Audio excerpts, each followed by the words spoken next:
5 को हमारे पास सूचना आई भी एक डेड बॉडी जो एक बुजुर्ग महिला है करीब 65 साल की उसकी पड़ी है, जिस पर मौका मुआयना किया। इसमें 13 तारीख को FIR दर्ज की।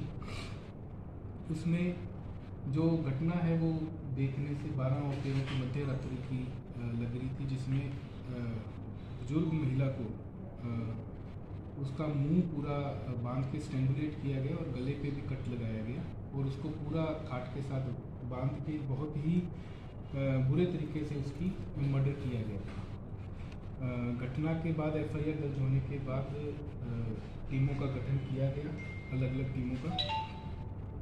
उसमें अनुसंधान के दौरान टेक्निकली हेल्प से, CCTV कैमरास की हेल्प से और साथ में जो भी रावतों की ढानी में करीब जो 2 किलोमीटर की परिधि में जितने भी घर आते थे या जिनका आना जाना था, उनके पूछताछ करने के बाद 2 लोगों पे हमें डाउट हुआ, जो कि एक तो था चिंटू उर्फ महावीर पुत्र बस्तीराम और एक उसका ही बड़ा भाई प्रकाश पुत्र बस्तीराम। उन पे डाउट हुआ और कुछ उनके खिलाफ एविडेंस भी थे, तो उनको जब दस्तयाब किया और सघन उनसे पूछताछ की तो उन्होंने अपना जुर्म कबूल किया। इस घटना में टोटल 4 लोग थे, 2 तो ये भाई चिंटू उर्फ महावीर पुत्र बस्तीराम और एक प्रकाश पुत्र बस्तीराम, और 2 नाबालिग लड़के थे, इनके दोस्त ही थे इनके साथ।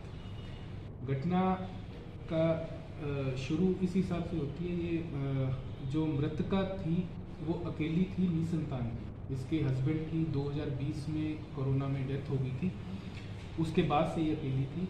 इसके पाते जो ज़मीन आती थी उसमें से करीब इसने 6-7 बीघा ज़मीन बेची थी।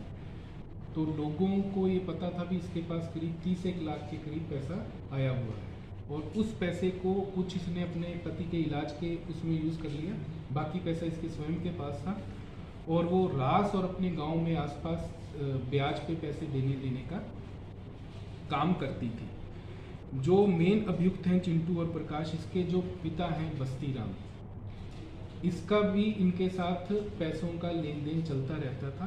और करीब आज से 5-6 महीने 7 महीने पहले करीब 1.5 लाख रुपया ये महिला इससे मांगती भी थी, जो इसने बाद में चुका दिया था। अभी 15-20 दिन पहले बस्तीराम ने एक ट्रैक्टर था जो कि इसने किश्तों पे लिया हुआ था, उसकी 60